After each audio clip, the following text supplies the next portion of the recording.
Hello everyone, welcome back to my channel study and craft with Puja. By the way, আমি পূজা, আর আজকে তোমাদেরই একজন সিমরানের রিকোয়েস্টে আমি তোমাদের সাথে শেয়ার করছি কাজী নজরুল ইসলামের রচনা।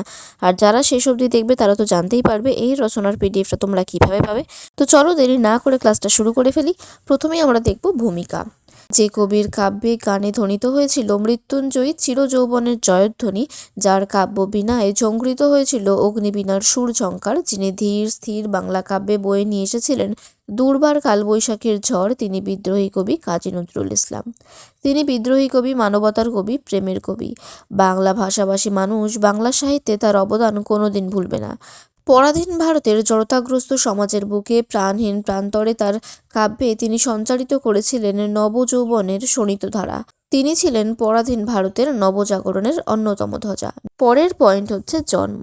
নিতান্ত দারিদ্র্য পীড়িত অতি সাধারণ মুসলমান গ্রাম্য পরিবারে 1899 সালের 24শে মে বর্ধমান জেলার চুরুলিয়া গ্রামে বিদ্রোহী কবি নজরুলের জন্ম। তার পিতার নাম ফকির আহমেদ, মাতা জাহিদা খাতুন। তিনি তার জীবনে অনেক দুঃখ কষ্টের সম্মুখীন হয়েছিলেন, তাই হয়তো তিনি দুঃখু মিয়া নামেও পরিচিত। শৈশবে তিনি তার পিতাকে হারান, তবে সীমাহীন দারিদ্র্য ও অনিশ্চিত ভবিষ্যতের করাল গ্রাস তাকে বিচলিত করতে পারেনি। অল্প বয়সে কৈশোরের স্বপ্নময় মুহূর্তগুলোকে কঠোর বাস্তবের হাঁড়িকাঠে বিসর্জন দেননি। ধর্মপ্রাণ পিতার আদর্শ ও পারিবারিক পরিবেশ তাকে দিয়েছিল দুঃখ জয়ের অমিত শক্তি। নেক্সট পয়েন্ট হচ্ছে শিক্ষা। ছোট থেকেই নজরুল ছিলেন অত্যন্ত মেধাবী। গ্রামের মক্তব থেকে তিনি প্রাইমারি পাশ করেন। এরপর তিনি ময়মনসিংহের ত্রিশালের দড়িরামপুর হাই স্কুলে কিছুকাল পড়ালেখা করেন। তারপর তিনি ভর্তি হন বর্ধমান জেলার রানীগঞ্জ সিয়ারসোল রাজ হাই স্কুলে। তারপর ভর্তি হন মাথরুন উচ্চ ইংরেজি স্কুলে, যা পরবর্তীতে নবীনচন্দ্র ইনস্টিটিউশন নামে পরিচিতি লাভ করে। মাথরুন স্কুলের তৎকালীন প্রধান শিক্ষক ছিলেন কুমুদ রঞ্জন মল্লিক, যিনি সেকালের বিখ্যাত কবি হিসাবেও পরিচিত ছিলেন। তার সান্নিধ্য নজরুলের অনুপ্রেরণার একটা উৎস। পরের পয়েন্ট, কবির কর্মজীবন। নজরুল 12 বছর বয়সে লেটোর গানের দলে যোগ দেন। সেখান থেকে তিনি সামান্য কিছু রোজগার করতেন। এরপর তিনি আসানসোলের এক রুটির দোকানে মাসিক 1 টাকা বেতনে চাকরি নেন। বাঙালি পল্টনে সৈনিক হিসেবে কিছুকাল অতিবাহিত করার পর কাব্য সাধনায় তিনি পুরোপুরি নিয়োজিত হন। সাংবাদিক হিসাবেও তিনি যথেষ্ট কৃতিত্ব দেখিয়েছেন।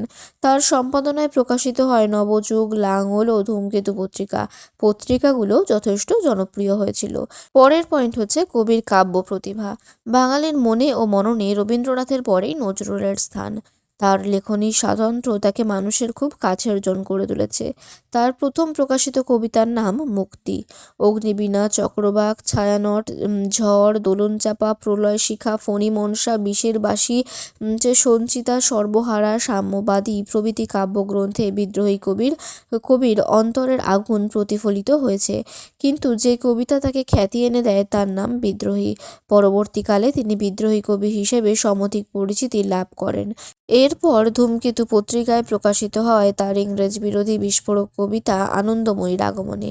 এই কবিতার বিদ্রোহবাণী সহ্য করতে না পেরে ইংরেজ সরকার তাকে 1 বছরের জন্য কারাদণ্ডে দণ্ডিত করে। কারাবাসকালীন জেল কর্তৃপক্ষের নৃশংস ব্যবহারের প্রতিবাদে নজরুল আমরণ অনশন শুরু করেন। নজরুল ইসলাম প্রায় 4000 গান রচনা করেছেন, যার জন্য তিনি কালজয়ী এবং অদ্বিতীয় জনপ্রিয়। আজও তার গান চরম রোমাঞ্চকর, উদ্দীপক। পরের পয়েন্ট হচ্ছে সম্মাননা। কাজী নজরুল ইসলাম ভারত ও বাংলাদেশের প্রান্তে প্রান্তে ছড়িয়ে রয়েছেন।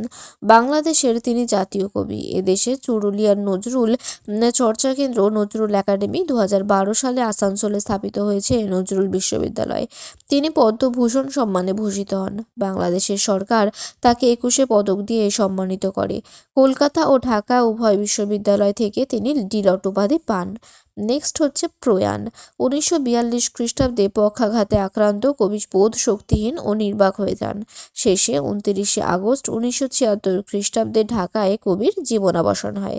লাস্ট পয়েন্ট হচ্ছে উপসংহার। বাঙালির গর্ব নজরুল। তিনি তার সৃষ্টির দ্বারাই বাংলা সাহিত্যে অমরত্ব পেয়েছেন। বাঙালি জাতি চিরকাল তাকে শ্রদ্ধা ভরে স্মরণ করবে। তার সাহিত্য যুগ যুগ ধরে অন্যায়ের বিরুদ্ধে প্রতিবাদ করতে আমাদের প্রেরণা যোগাবে। নজরুল শুধু একটি সময়ের কবি নন, তিনি সব সময়ের সব মানুষের কবি। তাহলে এখানেই কিন্তু রচনা রচনাটা শেষ হলো। আর এই রচনার পিডিএফের পাসওয়ার্ডটা কিন্তু হবে 24। আর এই পিডিএফটা তোমরা পাবে টেলিগ্রাম চ্যানেলে। ক্লাসের পর আমি টেলিগ্রাম চ্যানেলে পিডিএফটা দিয়ে দেবো। টেলিগ্রাম চ্যানেলের লিঙ্ক কিন্তু ডিসক্রিপশন বক্সেই রয়েছে, তোমরা সেখান থেকে ক্লাসে জয়েন করে যাও, সেখানে কিন্তু পিডিএফটা তোমরা পেয়ে যাবে। যাদের আজকের ক্লাসটা ভালো লাগলো তারা অবশ্যই ক্লাসটাকে লাইক করো, কমেন্ট করে জানাতে পারো তোমরাও তোমাদের টপিক, আমি সেগুলো শেয়ার করার চেষ্টা করব। আমাদের বন্ধুদের সাথে ক্লাসটা বেশি করে শেয়ার করে দাও। আর যারা এখনও সাবস্ক্রাইব করোনি তারা কিন্তু ঝটপট সাবস্ক্রাইব করে নাও।